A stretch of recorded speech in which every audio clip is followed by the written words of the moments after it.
Salut tout le monde, j'espère que vous allez bien.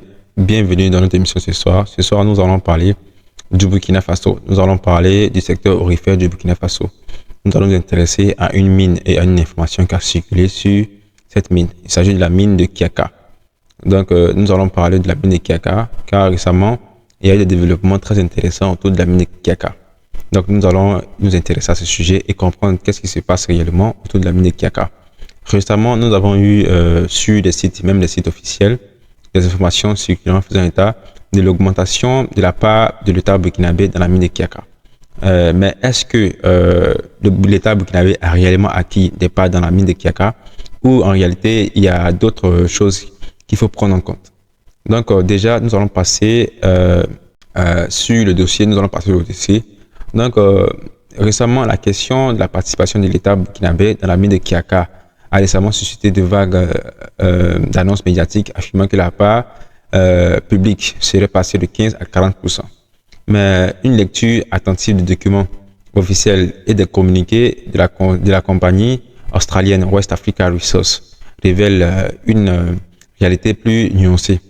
Depuis la mise en production en 2025 de la mine de Kiaka, l'État burkinabé avait déjà annoncé son souhait d'augmenter ses parts dans cette mine. Depuis sa mise en production en fin juin 2025, la mine de Kiaka, située dans la commune de Gongo, dans le Zunwego, est détenue à 85% jusqu'à présent par la société australienne West Africa Resources et 15% acquis par l'État grâce au nouveau code minier qui autorise l'État burkinabé ou qui octroie à l'État burkinabé 15% de parts directement dans tout projet d'exploitation minier, que ce soit de l'or ou d'autres minerais, direct pour l'État.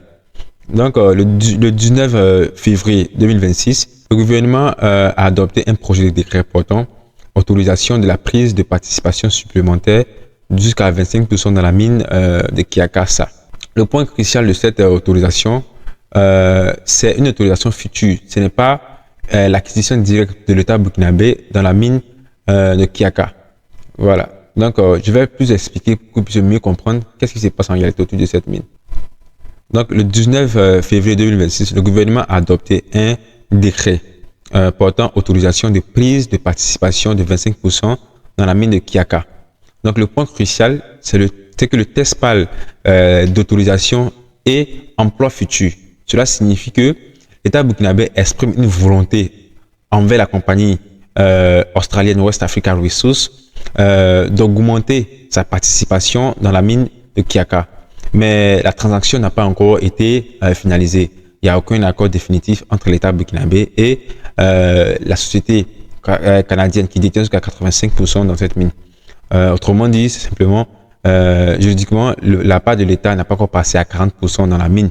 Mais l'État a pris un décret parce que avant, selon le code minier de 2024, avant que l'État augmente ses parts dans une société minière, il faut que d'abord que l'État prenne des dispositions juridiques pour asseoir son augmentation, mais l'augmentation de ses parts dans peu importe la mine que ça soit.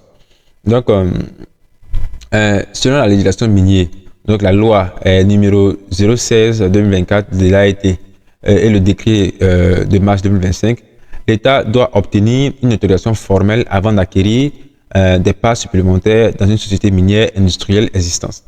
Donc, West Africa Resources l'a confirmé dans son communiqué du 23 février parce que après le décret pris par le Burkina Faso, par le gouvernement dans le conseil des ministres du 19 février, le 23 février, la société australienne qui opère la mine de Kiaka a fait sortir un communiqué.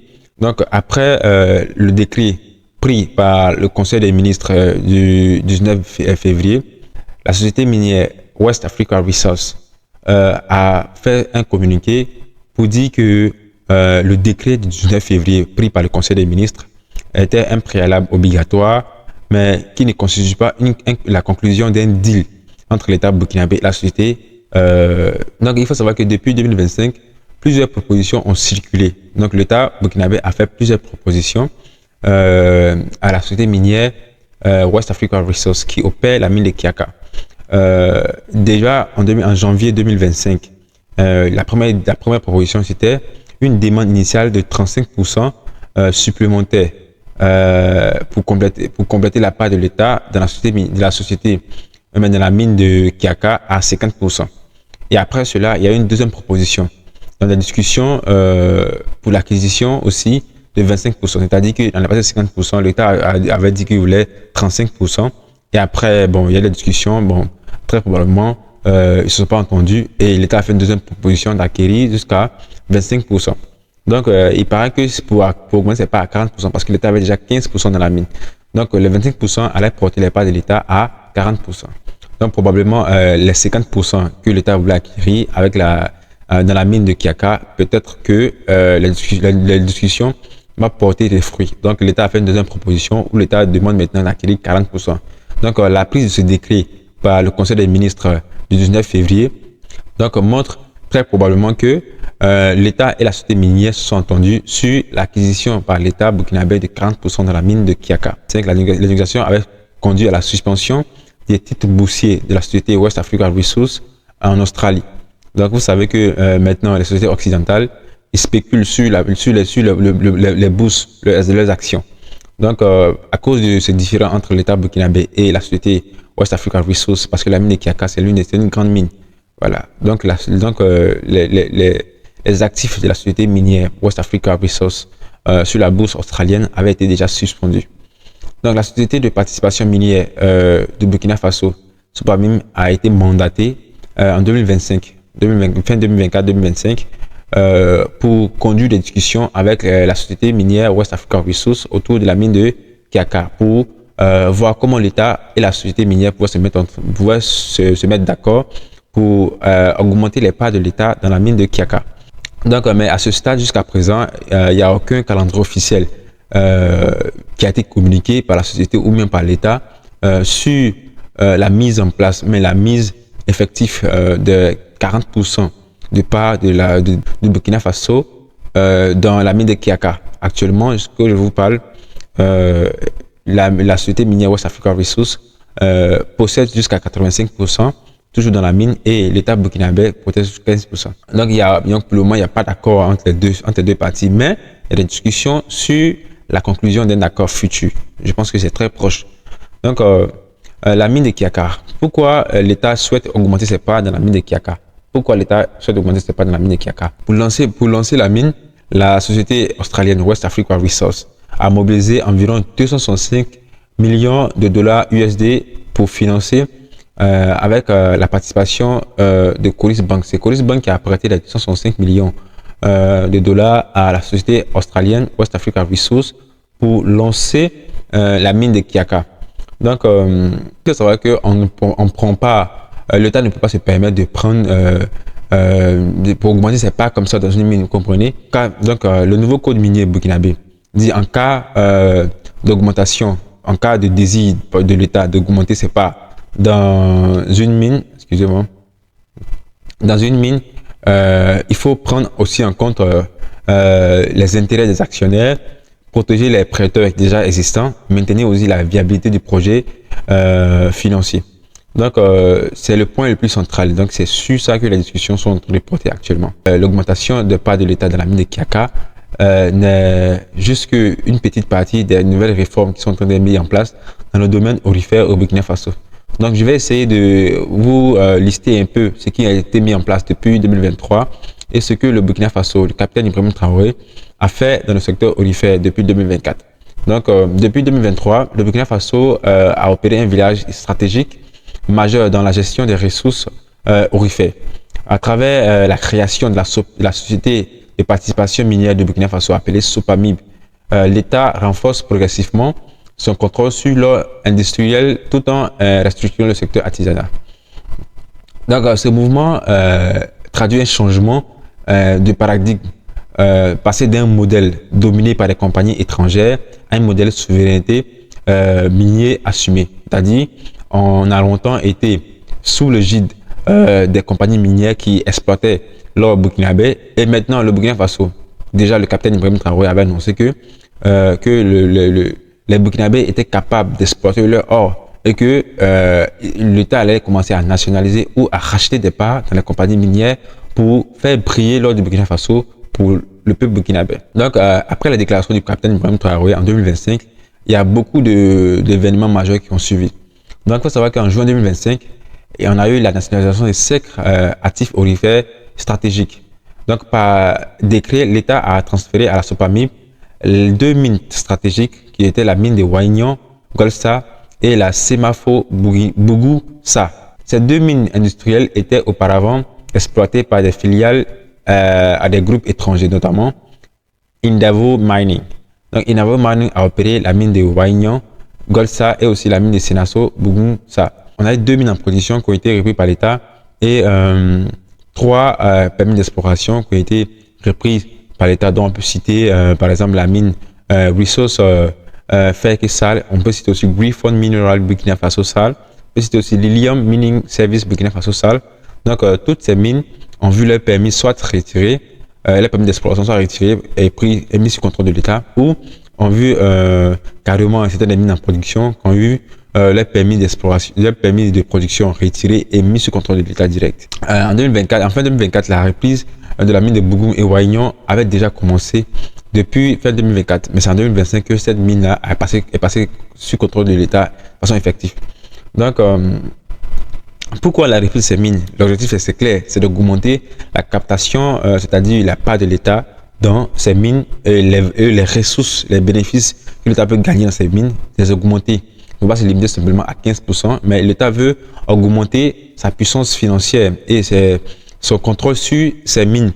Donc aussi réduire la dépendance des opérateurs étrangers, donc ne pas dépendre trop des sociétés étrangères, parce qu'on a vu ici avec les Français, notamment à Bobo Dioulasso, dans une société d'Anakad, que les Français avaient carrément suspendu parce que avec le Burkina Faso, il n'y avait pas d'entente entre le gouvernement français et le gouvernement burkinabé, notamment sur la politique française au Burkina Faso.